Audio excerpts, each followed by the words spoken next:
తీసి ఆయన్ని వదిలేసి, ఆయన చెప్పలేని విషయాన్ని వదిలేసి అవసరమైన విషయాలు వెనక మనం అందరూ తిరుగుతూనే ఉన్నాం. దీంట్లో ఈ అనవసర ఫోకస్ల మీద పెడితే మీరు యేసు ప్రభువుని మిస్ అవుతారు.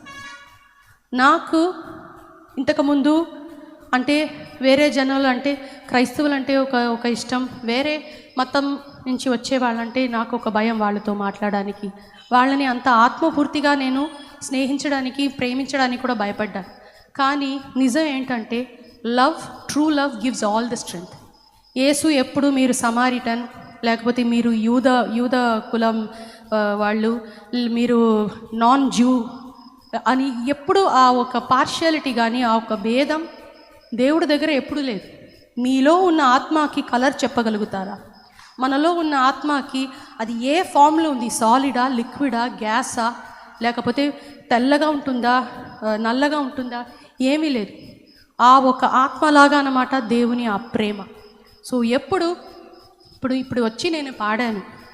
ఈ వాయిస్ అనేది దేవుడిచ్చిన వరం, మ్యూజిక్ టాలెంట్ అనేది దేవుడిచ్చిన వరం. ఇక్కడ పాస్టర్ గారు వచ్చి మాట్లాడుతున్నారు, ఆయన ఒక మంచి వాక్యం తీసుకొని ప్రసంగం చేస్తున్నారంటే ఆ మాట ద్వారా, ఆయన నోటి ద్వారా దేవుడు మీతో మంచి విషయాలు మీకు చెప్తున్నారు. అది వినే మీకు చాలా సంతోషం ఇస్తుంది, మీ జీవితంలో ఇంకొక పట్టు, ఇంకొక నమ్మకం ఇస్తుంది.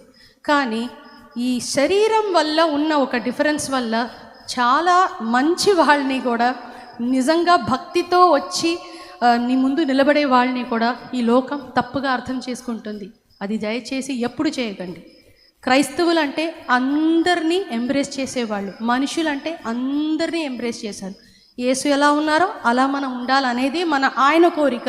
కానీ ఆయన విడిచి అనవసరంగా చాలా విషయాలు మనం కాన్సన్ట్రేట్ చేయడం వల్ల మన లోపల ఉన్న భక్తి అనేది నశించిపోతుంది. అది ఎప్పుడు చేయకండి. నేను ఏమైనా తప్పుగా మాట్లాడితే మీ బిడ్డలాగా అనుకుని నన్ను క్షమించండి.